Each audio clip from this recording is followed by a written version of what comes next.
Alright, gentlemen, welcome to another exciting episode of Steely Tooth November. And today we're going to have to talk a little bit about philosophy. Now, don't worry, it's actually very practical and useful philosophy. And the text I want to discuss specifically is a 1983 essay by the Czech/French author Milan Kundera. I think you may remember him from The Unbearable Lightness of Being. In his essay, which is, I believe, called The Tragedy of Europe, he explains a disconnect between the various regions of Europe and the emergence of Central Europe, what we today call Central and Eastern Europe, as a region. He describes that an area of the European cultural space which became separated from the core civilizational area of Western civilization. So specifically, he is referring to his native Czechia, Slovakia, which at the time are a confederate Czechoslovak Republic, Hungary, Poland, the Baltic states, so Estonia, Lithuania, and Latvia, and of course also Slovenia and Croatia, which he considers an integral part of Western European civilization. So essentially, these are the Catholic and Protestant areas of the Warsaw Pact, which are fundamentally occupied by an alien, hostile civilization led by Russia. He describes this essentially as an unnatural state of affairs, which has had the effect of severing these lands from their civilizational core, which is Western Europe. Western civilization, European civilization being the place where they naturally belong, and their association with the Warsaw Pact as unnatural. Now, while these countries are under Warsaw Pact, Russian/Soviet/whatever, Mongol occupation, they still have a yearning to rejoin their civilizational core, a yearning to return to the arms of Mother Europe, you could call that. And of course, they are very hopeful that in the fullness of time, the occupiers will grow weak and they will be able to return. And indeed, such a thing happened, not in 1983 when Kundera was writing the essay, but a couple of short years later in the early 90s. These countries were capable, that they managed to cast off the Russian shackles and rejoin the European civilizational project. However, what Kundera describes is that while these countries have been kidnapped away from Europe, Europe has also changed in the meantime. Europe has not only stopped considering these lands part of itself, not that it was ever super friendly about them, because they were peripheral to the Western European culture, and not only because they have a sort of linguistic comity with the Deep East, which is Russia, because many of these countries, they speak Slavic languages, and in no small part due to the efforts of Russian propaganda, the West has a tendency to see all Slavic nations as fundamentally the same or similar enough not to be important. This is, of course, as asinine as claiming that the French and the Spanish are the same nation because they both speak Romance languages. Right? And what about the Romanians? They speak a Romance languages. Are they natural slaves of the Russians? Not really.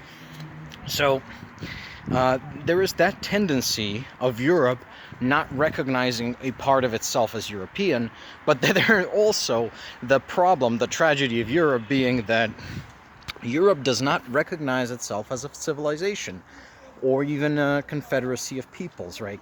Or a collection of peoples. It does not recognize itself as itself. And we see that, or I should say we saw this, in the notion of European states. And here, of course, I also include, the United Kingdom, the United States, Canada, Australia, all of these societies built by Europeans, essentially, overseas Europeans. They are European the way Singapore is a Chinese town, right?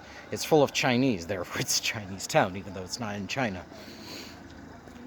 These countries have lost conception of themselves as civilization. So they would think of themselves as economic areas. So what is Germany? Well, it's a GDP statistics, it's employment statistics, it's patents held, which is a very unhealthy way to think of a civilization. And of course, this has been eroded away by postmodern ideology. Well, not ideology, postmodern philosophy, more like it. Especially when you get really into the deep of it, where postmodernism sort of strips sincerity away from philosophy and says that nobody really believes what they say. It's all power relations, right? And even if they believe it, they believe it in the name of power relations. That's actually not true. People believe things. People who don't believe things, cynical people, they're depressed and they're suicidal. It's just like, so that's not very, how do I put this, evolutionarily adaptive to not believe things, to be cynical. That's the first thing. The second thing is, of course, and it's much bigger, the massive, vast tragedy of the two world wars, and especially, I believe, the second one, because for better or worse, those two wars were demonstrations of what the West can do in terms of just concentrated violence. And a lot of people, they saw this particular cosmic horror, and their confidence in their own civilization was so irrevocably shattered that we are living with the consequences of this loss of civilizational mojo, this loss of civilizational confidence to this very day. This idea that, it was so horrible, and believe you me, these two wars were genuinely horrifying in their scope and their violence and the destruction they wrought, right? That, maybe we should not think about war ever again. I mean, when I was drafting this video in conversation with a friend, she was aghast at the very idea that Europe will be rearming. With why are we still looking for weapons? I'm like, look, because there's a whole world of people out there who want to destroy us because they hate us. It's just a fact of that. And this brings me to to 2 points on which I disagree with Kundera. And for Kundera, this is the tragedy, really. Let's just finish up there. That while Central Europe, while Poland and Hungary and Czechia and Slovakia, right, and all these countries I mentioned, while they want to rejoin the European civilizational matrix, they might find a Europe which A, does not recognize them as their own, and B, does not really recognize itself as a thing that can be joined or rejoined or really worth protecting. And this creates a tragedy. Of, the prodigal son, or more precisely, the kidnapped son, returning home to find that his father does not recognize him, or does not want him, or does not recognize himself as a father. And that being the tragedy. Now, as always with tragedy, there's also hope. Kundera was writing his essay in 1983. We do not live in 1983. We live in 2025. And I believe that Kundera was wrong on 2 points. Well, on 1 point. On first, I think he set the boundaries of Europe as too narrow. I do not believe that it's just the Catholic and Protestant European nations which are part of the European civilization as a whole. I believe that the Orthodox nations are also part of this Western civilization as a whole, provided there are nations and not imperial projects like Russia or Turkey for that matter. Well, Turks are Muslim, but you know what I mean. And the second point is that there is actually a scenario where Europe remembers what it is, and remembers that there are nations out there. See, in their yearning to become European again, to return to Europe, the Central European nations might actually come to embody the European values to a much greater degree than the Western European nations, even though the Western nations are the civilizational core.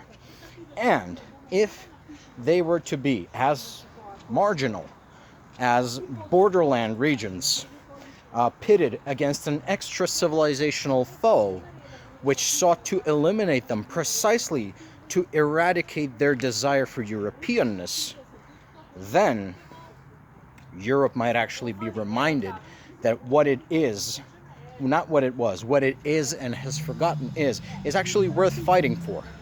And it's actually worth pursuing, and might start recognizing itself in the mirror once again. What I'm describing here is the situation which followed the Russian invasion of Ukraine, which was very explicitly done because the Ukrainian nation wanted to rejoin its European civilizational core, and I believe that the Ukrainian nation, Ukrainian culture, is fundamentally European in ways in which the Russian isn't. I think I've gone into this in past videos. I don't have to repeat myself here. And that being attacked specifically for wanting to rejoin the European civilizational